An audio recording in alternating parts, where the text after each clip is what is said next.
अयोध्या के विकास की बात कर रहे थे। 30-35 साल से कांग्रेस सरकार नहीं यूपी में, लेकिन उसके पहले अयोध्या में जब विकास के काम शुरू हुए तो कांग्रेस, आज जहाँ पूरे देश के चैनल पहुंच के वहाँ डिबेट करते हैं, वो राम की पहली कांग्रेस की बनवाई हुई है। अयोध्या के पंचकोसी परिक्रमा मार्ग पूरा पक्का कांग्रेस ने करवाई है, कांग्रेस के समय हुआ। अयोध्या के सारे कुंडों को सौंदर्यीकरण कांग्रेस ने कराया था। ये ना कहा जाए आज ही डेवलपमेंट हो रहा है। ठीक है, आज प्रभु राम की मंदिर बनने के बाद अयोध्या के डेवलपमेंट हुआ, उसे नकारा नहीं जा सकता। एक सवाल अगर आप मुझे अनुमति दें और मैं आप दोनों से पूछ लेता हूँ। दिन में एक लड़के ने हमसे कहा और बड़ा अच्छा कहा, घुमा कर कहा, बोला इतिहास खुद को दोहराता है। आजकल ऐसा लगता है अयोध्या में वैसा ही हो गया। कभी आप पूछा करते थे कि तारीख बता दीजिए कब बनेगा, आजकल वो पूछा करते हैं तारीख बता दीजिए आपके नेता कब जाएंगे। तो ये कि तारीख बदलने वाला सवाल अभी भी मौजूद है, अभी भी कायम है, किरदार बदल गए हैं, ऐसा है क्या? देखिए, जरूर आएंगे नेता। हमारे नेता इंदिरा जी आ चुकी हैं, राहुल जी हनुमानगढ़ी आ चुके हैं, प्रियंका जी आ चुकी हैं। तो तारीख वाली बात यही वो तारीख वाली बात है कि अब आप तारीख बता दीजिए कि कब है। जैसे यह तारीख सामने है, एक दिन वो भी तारीख सामने आ जाएगी।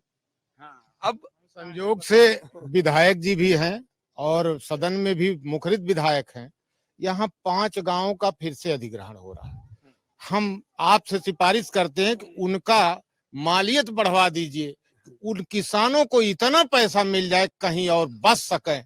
हमारी सरकार में पूर्वांचल एक्सप्रेस के लिए, आगरा एक्सप्रेस के लिए भूमि अधिग्रहण हुआ था, किसी किसान ने धरना प्रदर्शन नहीं किया था। तो जनता का पैसा जनता को देने में कोई गुनाह नहीं होता है, तो किसान का पैसा किसान को दे। और एक बात और, मोदी ने 14 में मोदी जी ने कहा था कि हम आएंगे तो 15 लाख देंगे। जो रिपोर्ट आ रही है, अब वो स्विस बैंक में काला धन 3 गुना बढ़ गया है। उस हिसाब से तो हर व्यक्ति का, भारत के हर बच्चे का 45 लाख बकाया हो गया, उसको कब देंगे? स्विस बैंक में सब भारतीयों का ही है क्या कि वहां 3 गुना बढ़ा तो सब हमारा ही है? बताए यही थे। अब तो जो रिपोर्ट आ रही है कि भारतीयों का ही बढ़ा 3 गुना, तब तो 45 लाख बकाया हो गया। जुमला कब तक चलाएंगे मोदी? जो भी चक्रवृद्धि ब्याज है उसका हिसाब भी समझ लिया जाएगा। जी बताएं। हम तो यही पूछने जा रहे थे कि वो तारीख वाला फिर उल्टा फंस जाता है क्या अयोध्या में जब ये बात होती है और हर कोई वो 22 तारीख को याद करता है और कहता है आप लोग के नेता नहीं आए।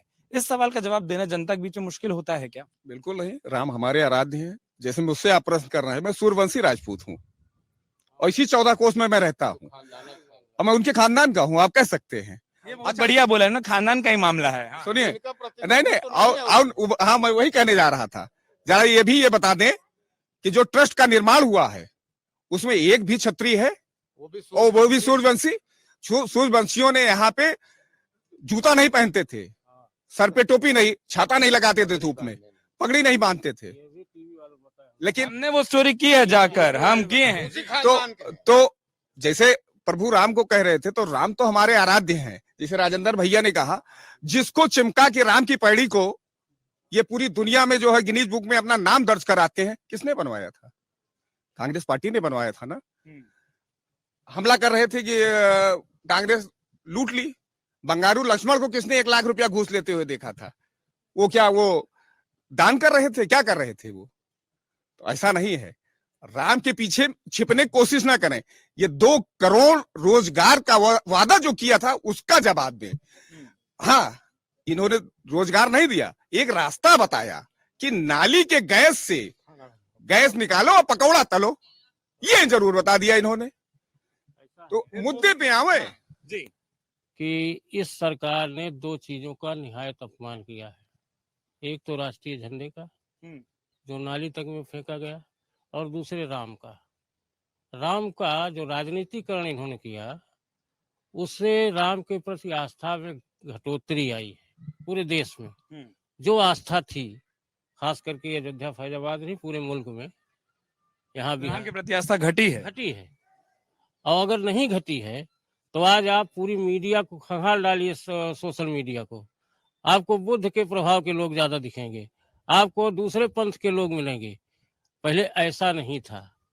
पहले राम के प्रति एक भी आसक्ति नहीं थी कि कोई आदमी खराब बोले राम के लिए, और राष्ट्रीय झंडे को इन्होंने गलियों में फेंकवा दिया। तो 2 अपमान जब इतिहास लिखा जाएगा, तो ये जो सत्ता का धर्म होता है, अभी इस देश में 3 धर्म जो है सत्ता ने अपनाए। बुद्ध ने, अशोक ने बुद्ध अपनाया, भारत से चले गए। एक अकबर आए, उन्होंने दीन इलाही लगाया, खत्म हो गया। और जिस तरीके राम को इन्होंने अपनाने का काम किया है, ये राम के प्रति इन्होंने आस्था को घटाया है। और जब धर्म सत्ता का विषय हो जाता है तो धर्म का नाश हो जाता है। ठीक है, किया क्या आपकी इन्होंने? आपकी आप सुन लीजिए हमारी बात। इन्होंने क्या किया है? इन्होंने अब इधर मोदी जी बोल रहे हैं कि साहब शहजादों को औरंगजेब का अत्याचार नहीं याद आता, इसके आगे नहीं बढ़ पा रहे हैं। इन्होंने नौकरियां कितनी दी, इन्होंने कितने आईआईटी खोले, इन्होंने कितने एआईएम खोले, इन्होंने जो देश के तरक्की के लिए नेहरू जी ने तमाम संस्थाएं बनाई थी, उसमें कितना बेच दिया, इसका कोई जिक्र नहीं कर रहे हैं। जितनी लोकतांत्रिक और सार्वजनिक संस्थाएं दुनिया में इन्होंने बेची है, जो इन्होंने पूरी बात का जो एक वो कायम किया है पैराडॉक्स पूरे देश में, वो आप समझते हो जब इतिहास लिखा जाएगा तो जिस तरीके रावण का इतिहास है, जिस तरीके कंस का इतिहास है, जिस तरीके यजीद का इतिहास है, उसी तरीके मोदी और शाह का भी इतिहास 50 साल बाद लिखा जाएगा। तो पूरा इतिहास पढ़ रहे थे, मैं वर्तमान में ही जवाब ले लूंगा कि इतिहास की बात ना करना पड़े। फिर मैं एक बार कोशिश करूंगा जिनकी बात अब तक ना आए उनसे एक बार पहुंचूं और आप पर आऊं। जी, अब इतने सारे आरोप जब लगते हैं और उन्होंने तो यहां तक कह दिया कि आस्था को कम करने का क्रेडिट भी आप लोगों को ही चला जाएगा, जिस तरीके से राम के नाम पर राजनीति हो रही है। देखिए, अभी हमने कहा ना कि राम थे, राम है, राम रहेंगे, और वह हर राम भक्त जो देश में नहीं दुनिया में है, वो आज अयोध्या आ रहा है। आप देखेंगे कि आपका जो एयरपोर्ट नया बना है, उसके आंकड़े निकालेंगे तो दुनिया भर के राम भक्त, वो बहुत सारे आंकड़े हैं जिसके आधार पर ये कहा जा सकता है कि अगर राम के प्रति आस्था बढ़ी है तो उसके आंकड़े हैं कि आपके दुनिया भर के लोग, देश भर के लोग, प्रदेशों, तमाम प्रदेशों के लोग यहाँ पे आ रहे हैं। तो आस्था का विषय हम सभी लोग जानते हैं कि उसका विस्तार कितना हुआ है। वो जो दूसरी बात कि मुद्दों से गायब होकर एक ही तरफ की राजनीति हो रही है। नहीं, मुद्दे मैंने बताया तो कि धारा 370 अगर हटा तो मुद्दा था कि नहीं था। वो धारा 370 का प्रावधान जो किया था पिछली सरकारों ने, उसको समाप्त करने का काम जो मोदी जी ने लिया, वो मुद्दा नहीं था क्या? इस देश के अंदर एक संविधान, दो विधान, दो निशान, उसको समाप्त किया है।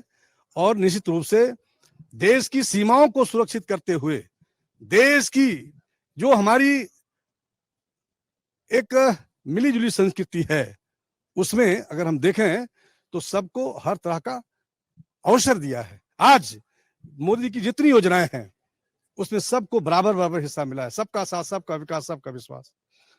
और इसी अयोध्या में हमारी रुदौली है, इसी अयोध्या में बीकापुर है, गोसाईगंज है, हमारी जितनी नगर क्षेत्र की गरीबों की बस्तियां हैं, उन बस्तियों में एक गरीब आदमी को 2,50,000 का आवास भी दिया है। और अकेले रुदौली में 3800 आवास गरीबों को मिला है। एक चीज, क्योंकि वो मुद्दे की बात थी, उम्मीद ही आप ही से लगाकर बैठे हैं, वो किसानों की बात आप उठाएंगे जिन्होंने जिक्र उठाया था। भाई, किसानों की बात तो मैं हमेशा करता रहा हूं। और समाजवादी पार्टी की सरकार में जो आज समाजवादी पार्टी के प्रत्याशी हैं, रुदौली में 70 रुपए और 100 रुपए का चेक बांट के चले आए थे। भारतीय जनता पार्टी के तत्कालीन प्रदेश अध्यक्ष लक्ष्मीकांत वाजपेयी के नेतृत्व में हम सभी लोग, उस समय 47 विधायकों की संख्या थी हमारी, उस समय की सरकार को घेरने का काम किया था और मजबूर उचित मुआवजा किया था। और 1500 रुपए प्रति दैवीय आपदा से पीड़ित किसानों को देना ही पड़ा था। तत्कालीन चीफ सेक्रेटरी को आदेश जारी करना पड़ा था। में काम किया, वर्तमान में सत्ता में आज मैं कर रहा हूं ना, आज मैं कर रहा हूं। हमारा रुदौली विधानसभा क्षेत्र और पूरे जिले के अंदर में किसानों को जो किसान सम्मान निधि जैसी योजना का लाभ दिया जा रहा है, आज तक देश की आजादी से अब तक किसानों के नाम पर कोई एक योजना, कोई एक सरकार का बता दे, किसानों की योजना है। और किसानों की योजना में केवल इतने नहीं, पारदर्शी है, सीधे उनके खाते में पैसा जा रहा है। बटन दबते ही सीधे किसानों के खाते में पैसा जा रहा है। अगर आप ये वीडियो YouTube पर देख रहे हैं तो हमारे चैनल को सब्सक्राइब करें और बेल आइकन को दबाना ना भूलें। अगर आप Facebook पर ये वीडियो देख रहे हैं तो हमारे पेज को लाइक करें।